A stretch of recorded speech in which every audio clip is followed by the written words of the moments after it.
فضائل اہل بیت۔ الحمدللہ رب العالمین والصلاة والسلام علی خاتم النبیین، اما بعد فاعوذ باللہ من الشیطان الرجیم، بسم اللہ الرحمن الرحیم۔ امیر اہل سنت کا قریباً 34 سال پہلے 1992 کا بیان فضائل اہل بیت۔ دعائے عطار، یا رب مصطفیٰ، جو کوئی 16 صفحات کا رسالہ فضائل اہل بیت پڑھ یا سن لے، اسے فیضان اہل بیت کرام علیہم رضوان سے خوب مالا مال فرما، اور اسے ماں باپ اور خاندان سمیت بے حساب بخش دے، آمین بجاہ خاتم النبیین صلی اللہ علیہ وآلہ وسلم۔ درود پاک کی فضیلت حضرت انس بن مالک رضی اللہ عنہ سے روایت ہے کہ نبی کریم صلی اللہ علیہ وآلہ وسلم نے ارشاد فرمایا، اذا نسیتم شیئا فصلوا علی تذکروہ ان شاء اللہ، یعنی جب تم کوئی چیز بھول جاؤ تو مجھ پر درود پڑھو، انشاء اللہ یاد آ جائے گی۔ صلو علی الحبیب صلی اللہ علی محمد۔ پیارے پیارے اسلامی بھائیوں، محرم شریف ایک مقدس اور حرمت والا مہینہ ہے، اور اس کی 10 تاریخ کو بہت سے تاریخی واقعات رونما ہوئے، بالخصوص سن 61 ہجری میں عاشورہ کے دن بہت زیادہ خونی اور افسوسناک واقعہ ہوا۔ ہمارے یہاں عاشورہ کے دن کو یادگار کے طور پر لوگ بہت زیادہ مناتے ہیں، اور نظر و نیاز کے ذریعے اہل بیت اطہار کے لیے خصوصی ایصال ثواب کا اہتمام کرتے ہیں۔ اہل بیت اطہار کی شان کو اجاگر کرنے کے لیے مساجد میں محافل کا اہتمام کیا جاتا ہے۔ اہل بیت اطہار کی شان کے کیا کہنے؟ اعلی حضرت امام اہل سنت مولانا شاہ امام احمد رضا خان رحمت اللہ علیہ کے بھائی جان مولانا حسن رضا خان رحمت اللہ علیہ نے اہل بیت کی شان میں بڑی پیاری منقبت لکھی ہے، جو مجھے بہت پسند ہے، کیونکہ آپ کے کلام بھی شریعت کے بالکل مطابق ہوتے ہیں۔ حصول برکت کے لیے اس منقبت کے چند اشعار پیش خدمت ہیں۔ باغ جنت کے ہیں بہرے مدح خانے اہل بیت، تم کو مجدہ نار کا اے دشمنان اہل بیت، ان کی پاکی کا خدائے پاک کرتا ہے بیاں، آیا تطہیر سے ظاہر ہے شان اہل بیت، ان کے گھر میں بے اجازت جبرائیل آتے نہیں، قدر والے جانتے ہیں قدر و شان اہل بیت، رزم کا میدان بنا ہے جلوہ گاہ حسن و عشق، کربلا میں ہو رہا ہے امتحان اہل بیت، اے شباب فصل گل یہ چل گئی کیسی ہوا، کٹ رہا ہے لہلہاتا بوستان اہل بیت، کس شقیقی ہے حکومت ہائے کیا اندھیر ہے، دن دہاڑے لٹ رہا ہے کاروان اہل بیت، خشک ہو جا خاک ہو کر خاک میں مل جا فرات، خاک تجھ پر دیکھ تو سوکھی زبان اہل بیت، تیری قدرت جانور تک آب سے سیراب ہوں، پیاس کی شدت سے تڑپے بے زبان اہل بیت، فاطمہ کے لاڈلے کا آخری دیدار ہے، حشر کا ہنگامہ برپا ہے میان اہل بیت، وقت رخصت کہہ رہا ہے خاک میں ملتا سہاگ، لو سلام آخری اے بے وگان اہل بیت، بے ادب گستاخ فرقے کو سنا دے اے حسن، یوں کہا کرتے ہیں سنی داستان اہل بیت۔ اے عاشقان اہل بیت، اللہ پاک نے قرآن عظیم میں اہل بیت اطہار کی تعریف فرمائی اور ان کی شان میں یہ آیت مبارکہ نازل فرمائی۔ پارہ 22 سورۃ الاحزاب آیت 33، انما یرید اللہ لیذہب عنکم الرجس اہل البیت ویطہرکم تطہیرا۔ ترجمہ کنز ایمان، اللہ تو یہی چاہتا ہے اے نبی کے گھر والوں کہ تم سے ہر ناپاکی دور فرما دے اور تمہیں پاک کر کے خوب ستھرا کر دے۔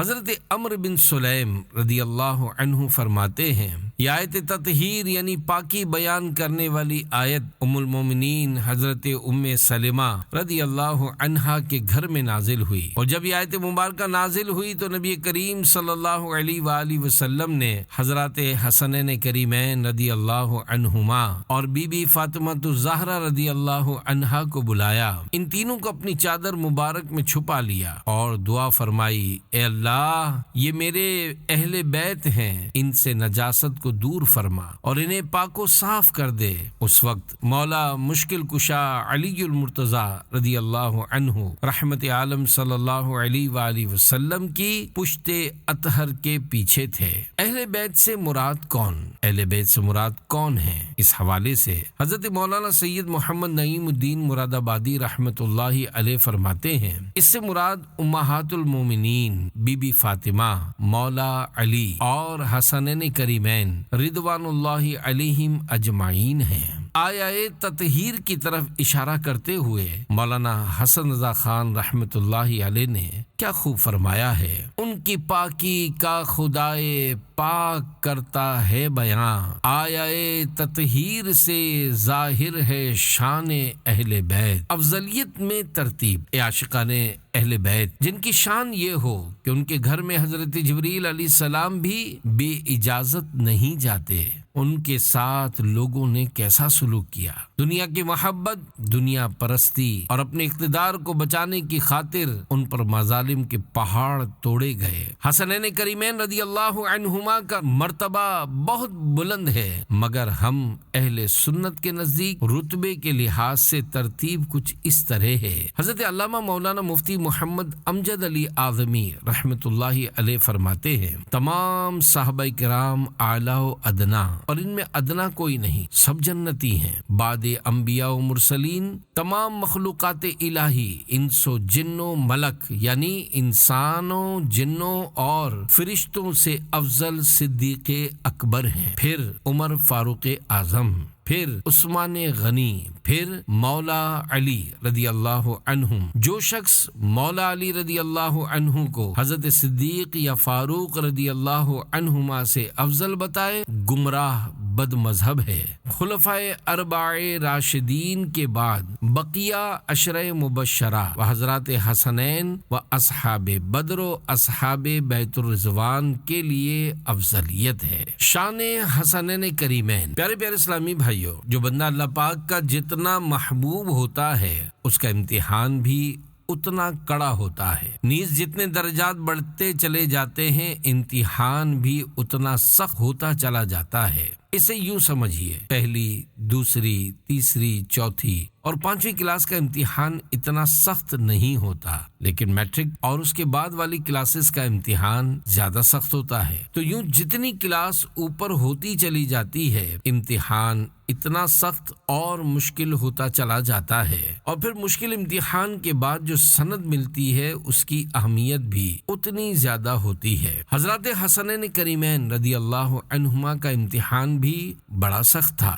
اور وہ اپنے امتحان میں کامیاب رہے۔ اللہ پاک نے حضرات حسنین کریمین رضی اللہ عنہما کو بڑی شان عطا فرمائی، ان کی شان میں بہت سی روایات اور ایمان افروز واقعات ہیں۔ حصول برکت کے لیے ان میں سے چند پیش خدمت ہے۔ رونے کی آواز سن کر تشریف لے آئے۔ بچپن میں ایک روز سید الشہداء امام حسین رضی اللہ عنہ کے رونے کی آواز رحمت عالم صلی اللہ علیہ وآلہ وسلم کے مبارک کانوں میں پہنچی تو آپ سیدہ فاطمہ الزہرا رضی اللہ عنہا کے پاس تشریف لے آئے اور فرمایا، بیٹی اسے مت رلایا کرو کیونکہ اس کے رونے سے مجھے دلی صدمہ ہوتا ہے۔ پیارے پیارے اسلامی بھائیوں، حضرات حسنین کریمین رضی اللہ عنہما بارگاہ الہی میں بہت زیادہ مقبول تھے، اور اللہ پاک کے پیارے حبیب صلی اللہ علیہ وآلہ وسلم بھی ان سے بے حد محبت فرماتے تھے۔ دونوں حضرات کی زندگی اللہ پاک اور اس کے پیارے حبیب صلی اللہ علیہ وآلہ وسلم کی اطاعت میں ہی گزری، لہذا جو مسلمان عقائد کی درستی کے ساتھ ساتھ ان دونوں شہزادوں سے حقیقی معنوں میں محبت کرے گا، انشاءاللہ اس کے بھی وارے نیارے ہو جائیں گے۔ خشک درخت پر تازہ کھجوریں۔ اے عاشقان اہل بیت، حضرات حسنین کریمین رضی اللہ عنہما پرہیزگاری اور سخاوت میں بھی اپنی مثال آپ تھے۔ اس کے ساتھ ساتھ یہ حضرات صاحب کرامت بھی تھے، چنانچہ ایک مرتبہ حضرت امام حسن رضی اللہ عنہ سفر کے دوران کھجوروں کے ایک ایسے باغ سے گزرے جس کے تمام درخت خشک ہو چکے تھے۔ حضرت عبداللہ بن زبیر رضی اللہ عنہما بھی اس سفر میں آپ کے ساتھ تھے۔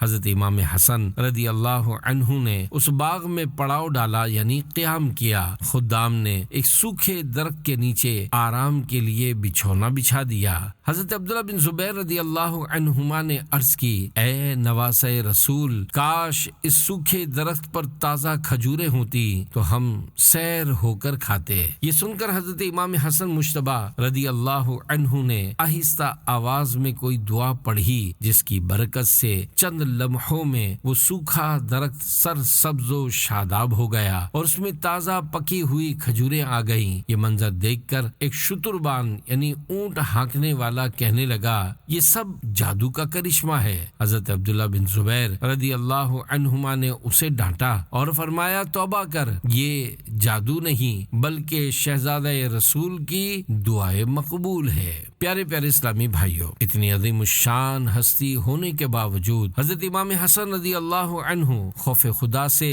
لرزا و ترسا رہا کرتے تھے۔ چنانچہ حضرت امام حسن رضی اللہ عنہ کی گریہ ازاری۔ حضرت حسن بصری رحمت اللہ علیہ فرماتے ہیں، ایک رات میں خانہ کعبہ میں عبادت کر رہا تھا کہ میں نے ایک شخص کو دیکھا جو کمبل میں اپنا منہ چھپائے ہوئے کعبۃ اللہ شریف کے دروازے پر اس طرح رو رو کر دعا مانگ رہا تھا کہ جس طرح کوئی بہت بڑا گناہگار یا جس شخص سے کوئی بہت بڑا گناہ سرزد ہو جاتا ہے تو وہ ہیبت سے رو رو کر توبہ کر رہا ہوتا ہے۔ بہرحال وہ شخص ساری رات چہرے پر کمبل لپیٹے روتا رہا۔ میں نے سمجھا کہ اس بیچارے سے کوئی بڑا جرم سرزد ہوا ہے اور مجھے اس پر بڑا ترس آیا۔ جب وہ جانے لگا تو مجھ سے رہا نہ گیا اور میں نے اسے پکار کر کہا، اے بھائی، ذرا اپنا چہرہ دکھا دو اور اپنا نام بھی بتا دو تاکہ میں تمہارے لیے دعائیں مغفرت کروں۔ میری بات سن کر وہ شخص ٹھہر گیا۔ اس نے اپنے چہرے سے چادر ہٹائی اور ارشاد فرمایا، میرا نام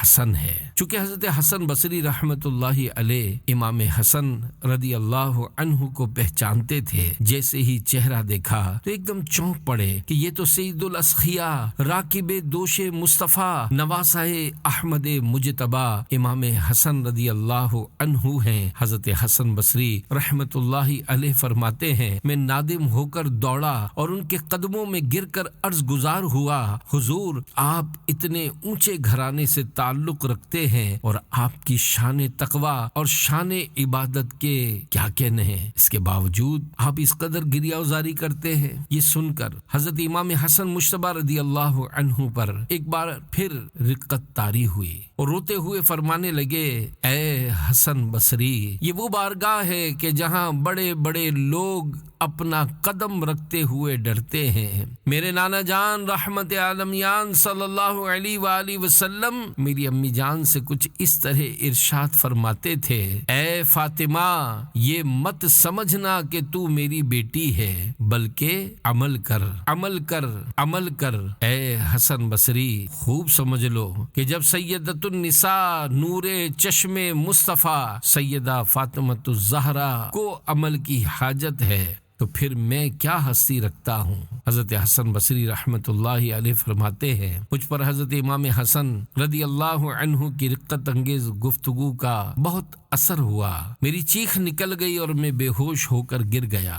جب ہوش آیا تو حضرت امام حسن رضی اللہ عنہ واپس تشریف لے جا چکے تھے۔ پیارے پیارے اسلامی بھائیوں، سرکار صلی اللہ علیہ وآلہ وسلم کا سیدہ فاطمہ الزہرا رضی اللہ عنہا کو یہ فرمانا کہ عمل کرو، دراصل عمل کی تاکید اور ترغیب ہے، ورنہ ایک روایت میں ہے کہ نبی کریم صلی اللہ علیہ وآلہ وسلم اہل کبائر یعنی کبیرہ گناہ کرنے والوں کی شفاعت فرمائیں گے۔ جب کبیرہ گناہ کرنے والوں کی شفاعت فرمائیں گے تو پھر اپنے اہل بیت کو کیسے چھوڑیں گے؟ اہل بیت اطہار کی شان تو یہ ہے کہ ہم جیسے گناہ گار ان کے دامن میں پناہ لیں گے۔ یاد رکھیے، جس کی جتنی زیادہ شان ہوتی ہے وہ عمل بھی اتنا زیادہ کرتا ہے۔ بہرحال امت کے لیے تاکید ہے کہ وہ کسی صورت نیک اعمال سے غفلت نہ کرے۔ 25 مرتبہ پیدل حج، حضرت امام حسن مجتبی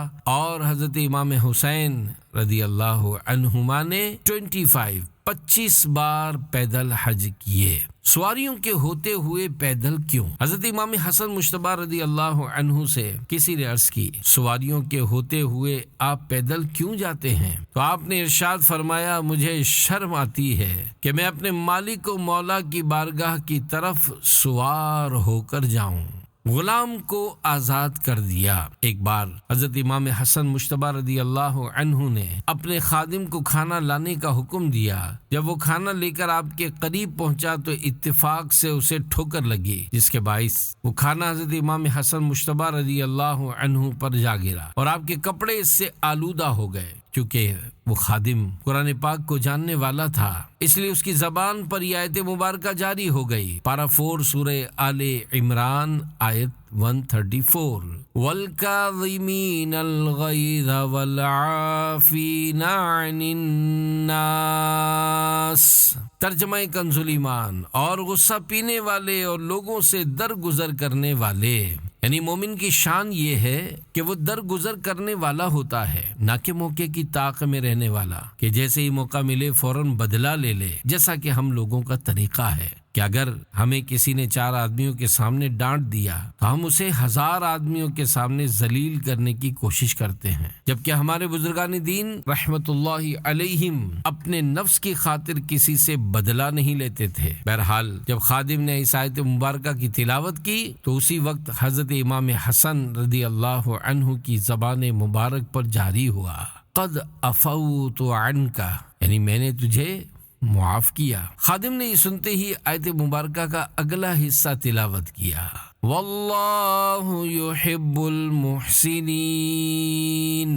ترجمہ کنز ایمان، اور نیک لوگ اللہ کے محبوب ہیں۔ اس پر حضرت امام حسن رضی اللہ عنہ نے فرمایا، انت حر لوجہ اللہ، یعنی تو اللہ کے لیے آزاد ہے۔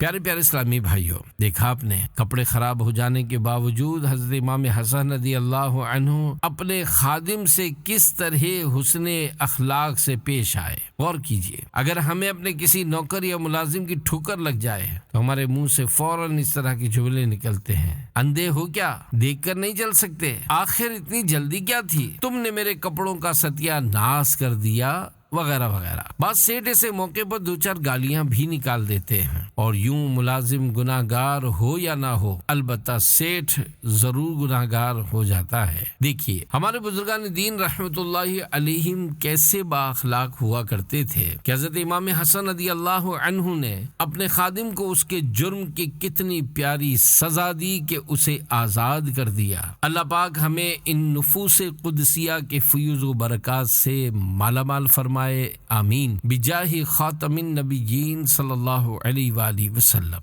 اے عاشقان اہل بیت، حضرت امام حسن اور حضرت امام حسین رضی اللہ عنہما دونوں شہزادے بہت زیادہ عظمت والے تھے، اور ان کے امتحان بھی اتنے ہی زیادہ سخت ہوئے، چنانچہ زہر دے کر شہید کیا گیا۔ حضرت امام حسن مجتبی رضی اللہ عنہ کو زہر دے کر شہید کیا۔ ان کے صبر و ضبط کا یہ عالم تھا کہ انہوں نے آخر دم تک زہر دینے والے کا نام نہیں بتایا، کیونکہ گواہی ضروری ہے، اور اگر گواہ پیش نہ کیا جائے تو فرد جرم عائد نہیں ہوتی، اس لیے کسی پر زہر دینے کا الزام نہیں لگایا جا سکتا۔ بہرحال آپ رضی اللہ عنہ نے زہر دینے والے کا نام نہیں بتایا کہ کہیں ایسا نہ ہو میں اپنے قیاس سے کسی کا نام بتا دوں اور اس نے زہر نہ دیا ہو تو اس کو بلا وجہ سزا مل جائے، اور آخر کار آپ رضی اللہ عنہ شہید ہو گئے۔ شہادت علی اصغر رضی اللہ عنہ دیگر شہدائے کربلا کے ساتھ میدان کربلا میں ننھے علی اصغر رضی اللہ عنہ بھی موجود تھے، جن کی عمر اس وقت 6 ماہ تھی اور پیاس کی وجہ سے ان کی زبان سوکھ کر کانٹا ہو گئی تھی، لیکن یزیدی لشکر پر شقاوت غالب آئی اور ان میں سے ایک ظالم اور بے رحم حرملہ بن کاہل نامی شخص نے تیر چلایا جو ننھے علی اصغر کے حلق میں جا لگا۔ انہوں نے ایک جھرجھری لی اور تڑپ کر ٹھنڈے ہو گئے۔ دیکھا جو یہ نظارہ کانپا ہے عرش سارا، اصغر کے جب گلے پر ظالم نے تیر مارا۔ اے زمین کربلا یہ تو بتا کیا ہو گیا، ننھا علی اصغر تیری گودی میں کیسے سو گیا۔ کتنا عجیب و غریب نظارہ تھا کہ 6 ماہ کے بچے کو بھی نہیں چھوڑا گیا۔ امام علی مقام امام حسین رضی اللہ عنہ کو اس کا کس قدر صدمہ ہوا ہوگا۔ مزید یہ کہ امام علی مقام رضی اللہ عنہ نے اپنے نوجوان بیٹے ہم شکل مصطفیٰ حضرت علی اکبر رضی اللہ عنہ، اپنے بھتیجے حضرت قاسم بن حسن رضی اللہ عنہما اور اپنے 2 بھانجوں حضرت محمد اور حضرت عون رضی اللہ عنہما کو اپنے سامنے شہید ہوتے دیکھا، بلکہ سارے خاندان کو اپنے سامنے کٹتے دیکھا۔ شہادت امام علی مقام رضی اللہ عنہ۔ پیارے پیارے اسلامی بھائیوں، اتنے صدموں کے ساتھ ساتھ اگر بھوک پیاس بھی ہو تو آدمی بالکل ٹوٹ جاتا ہے، لیکن اس کے باوجود امام علی مقام امام حسین رضی اللہ عنہ کے پائے استقلال میں ذرہ برابر لغزش نہ آئی اور آپ اپنی تلوار ذوالفقار لے کر میدان کارزار میں تشریف لے گئے اور دشمنوں پر ٹوٹ پڑے۔ دشمنوں نے گھیرا تنگ کیا، بالآخر سید الشہداء راکب دوش مصطفیٰ، جگر گوشہ فاطمہ، نور چشم مصطفیٰ حضرت امام حسین رضی اللہ عنہ 10 محرم شریف کو جمعہ کے دن نماز ظہر سے پہلے 3 دن بھوکے پیاسے رہ کر اپنی آنکھوں کے سامنے اپنے خاندان کے 9 شگفتہ پھولوں کو خاک و خون میں لتھڑا دیکھ کر اور ان کی شہادتوں کے صدمے سہ کر زخمی حالت میں زمین پر تشریف لے آئے۔ شمر ذل جوشن آپ کے سینے مبارک پر چڑھ گیا۔ قریب تھا کہ وہ آپ کا سر اقدس تن انور سے جدا کر دیتا، لیکن آپ نے اس سے فرمایا، مجھے اپنے معبود کی بارگاہ میں آخری سجدہ کر لینے دو۔ وہ مبارک سینے سے اتر گیا اور آپ سجدے میں چلے گئے۔ سجدے ہی کی حالت میں شمر ذل جوشن نے آپ کا سر اقدس تن سے جدا کر دیا۔ شمشیر بکف قاتل ہو کھڑا اور کوئی رہے سجدے میں پڑا، کہتی تھی زمین کرب و بلا، اس شان کا سجدہ کھیل نہیں۔ اے سید الشہداء امام حسین رضی اللہ عنہ کو ماننے والوں، ان کی نیاز کھانے اور کھلانے والوں، تم جن کی نیاز حصول برکت کے لیے شوق سے کھاتے ہو، انہوں نے سجدے کی حالت میں سر کٹوایا تھا، لیکن صرف نیازی نہ بنو، نمازی بھی بنو۔ یاد رہے بزرگان دین رحمت اللہ علیہم کے ایصال ثواب کے لیے جو کھانا پکایا جاتا ہے اسے احتراماً نیاز کہا جاتا ہے، اور ایسا کہنے میں شرعاً کوئی حرج نہیں بلکہ بالکل جائز ہے۔ نیاز کا کھانا اللہ پاک ہی کے نام کا ہوتا ہے، لیکن اگر وہ بزرگوں کے ایصال ثواب کے لیے ہو تو اسے نیاز، اور عام لوگوں کے ایصال ثواب کے لیے ہو تو فاتحہ کہہ دیا جاتا ہے۔ ہم سید الشہداء کی نیاز کا کھچڑا شوق سے کھاتے، شربت اور ٹھنڈا پانی پیتے، مگر نماز قضا کرتے ہیں، جبکہ امام علی مقام امام حسین رضی اللہ عنہ 3 دن بھوکے پیاسے رہ کر شہید ہوئے، لیکن میدان کربلا میں باقاعدہ نمازیں ادا کرتے رہے۔ اگرچہ امام علی مقام رضی اللہ عنہ حالت امتحان میں تھے، مگر پھر بھی آخری وقت انہوں نے دنیا کو درس دیا کہ مجھے یزید نے جھکانے کی بہت کوشش کی، لیکن میں نے اپنے گھرانے کے بچوں کو قربان کر دیا اور اپنے خون کا آخری قطرہ بھی بہا دیا، مگر یزید کے آگے نہیں جھکا بلکہ اپنے رب کی بارگاہ میں جھکا ہوں۔ اے عاشقان اہل بیت، پتہ چلا مومن اللہ پاک کے سوا کسی کے آگے نہیں جھکتا، خواہ کوئی کتنے ہی ظلم و ستم ستم کے پہاڑ توڑے مومن کامل اپنے آپ کو سنبھالنے میں کامیاب ہو جاتا ہے۔ بہرحال یہ امام علی مقام حضرت امام حسین رضی اللہ عنہ کا ہی حصہ تھا، اور اللہ پاک کی دین تھی کہ وہ امتحان میں پوری طرح کامیاب ہوئے۔ معاذ اللہ، اگر امام حسین رضی اللہ عنہ یزید کی بیعت کر لیتے اور اس کے آگے جھک جاتے تو آنے والی امت کے لیے ظالم کے سامنے جھک جانا دلیل بن جاتا، لیکن وہ نہ جھکے اور انہوں نے کلمہ حق کی سربلندی جاری رکھی، یہاں تک کہ شہید ہو کر ہمیشہ کی زندگی پا گئے۔ بالآخر ایک وقت وہ بھی آیا کہ یزید اور اس کا لشکر تہس نہس ہو کر تباہ و برباد ہو گیا، اور آج اس سے ہمدردی کرنے کے لیے کوئی بھی تیار نہیں، لیکن الحمدللہ امام علی مقام امام حسین رضی اللہ عنہ کی عقیدت کی شمع آج بھی کروڑوں دلوں میں روشن ہے۔ پیارے پیارے اسلامی بھائیوں، امام علی مقام امام حسین رضی اللہ عنہ نے دین کے لیے قربانی دی، اور انہوں نے اپنا تن من دھن بلکہ سارا گھر راہ خدا میں قربان کر دیا، جبکہ ہم ان کی قربانیوں کی داستانیں سنتے، جوش میں آ کر نعرے لگاتے اور پھر دین کا کام کرنے کے بجائے مطمئن ہو کر بیٹھ جاتے ہیں۔ یہ اللہ پاک کا کرم ہے کہ دین اسلام ہم تک صحیح معنوں میں پہنچا، لیکن اب آہستہ آہستہ دین سے دوری ہوتی چلی جا رہی ہے۔ اگر ہماری یہی حالت رہی تو ہماری نسلوں کا کیا ہوگا؟ کئی ممالک ایسے ہیں جو پہلے اسلام کے مراکز تھے، لیکن جب مسلمانوں نے غفلت برتی، دنیا کو زندگی کا مقصد بنایا اور صرف دنیاوی علم حاصل کیا، تو دین سے دوری کے سبب وہاں موجود مساجد میں تالے پڑ گئے۔ آج ہماری حالت بھی کچھ ایسی ہی ہے، ہم بھی صرف دنیا کا علم حاصل کر رہے ہیں، ہمیں 6 کلمے بلکہ ایمان مفصل اور ایمان مجمل بھی یاد نہیں، نماز پڑھتے ہیں مگر نماز کے فرائض معلوم نہیں ہوتے، وضو کرتے ہیں لیکن وضو کے فرائض کا پتہ نہیں ہوتا۔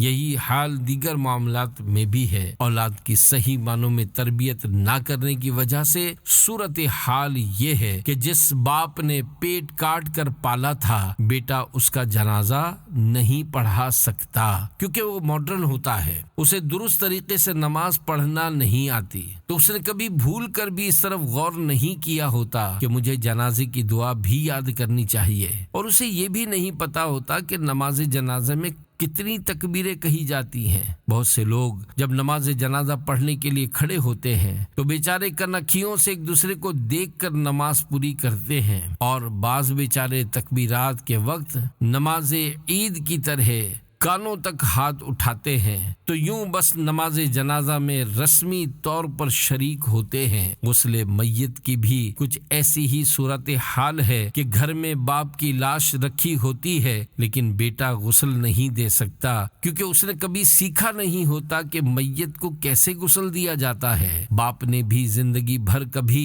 بیٹے کو غسل میت سیکھنے کی ترغیب نہیں دلائی ہوتی، اور پھر بیچارے کو مرنے کے بعد اس کا خمیازہ بھگتنا پڑتا ہے۔ دیکھیے، اگر بیٹا باپ کو غسل دے گا تو اس میں رقت ہوگی، سوز ہوگا، درد ہوگا، اور اس کی خواہش ہوگی کہ میں اپنے والد کو زیادہ سے زیادہ سنتوں کا خیال رکھتے ہوئے غسل دوں، لہذا اس مقصد کے لیے وہ کتابوں سے غسل کا طریقہ دیکھ کر اس کے مطابق غسل دے گا، جبکہ اس کے برعکس کوئی دوسرا آدمی سنتوں کا اتنا لحاظ نہیں کرے گا۔ یوں ہی اگر بیٹا باپ کی نماز جنازہ پڑھائے گا تو اس کی آنکھوں سے آنسو بھی چھلک رہے ہوں گے اور اس پر رقت و سوز کی کیفیت بھی طاری ہوگی، جبکہ کوئی دوسرا اس طرح رقت و سوز کے ساتھ جنازہ نہیں پڑھائے گا۔ عقیدت کے اظہار کا بہترین ذریعہ اے عاشقان اہل بیت، امام علی مقام امام حسین رضی اللہ عنہ نے اس لیے قربانی دی کہ وہ اسلام کو باقی رکھنا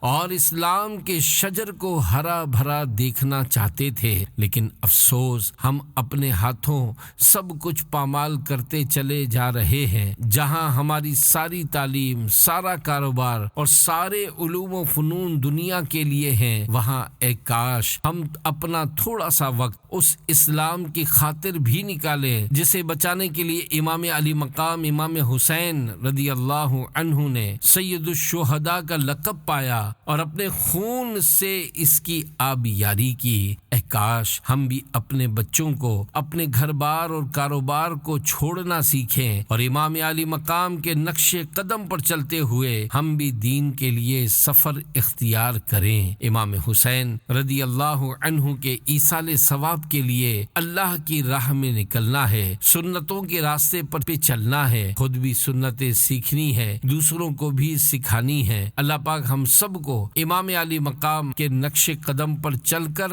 اسلام کے لیے قربانیاں پیش کرنے کا جذبہ مرحمت فرمائے، آمین بجاہ خاتم النبیین صلی اللہ علیہ وآلہ وسلم۔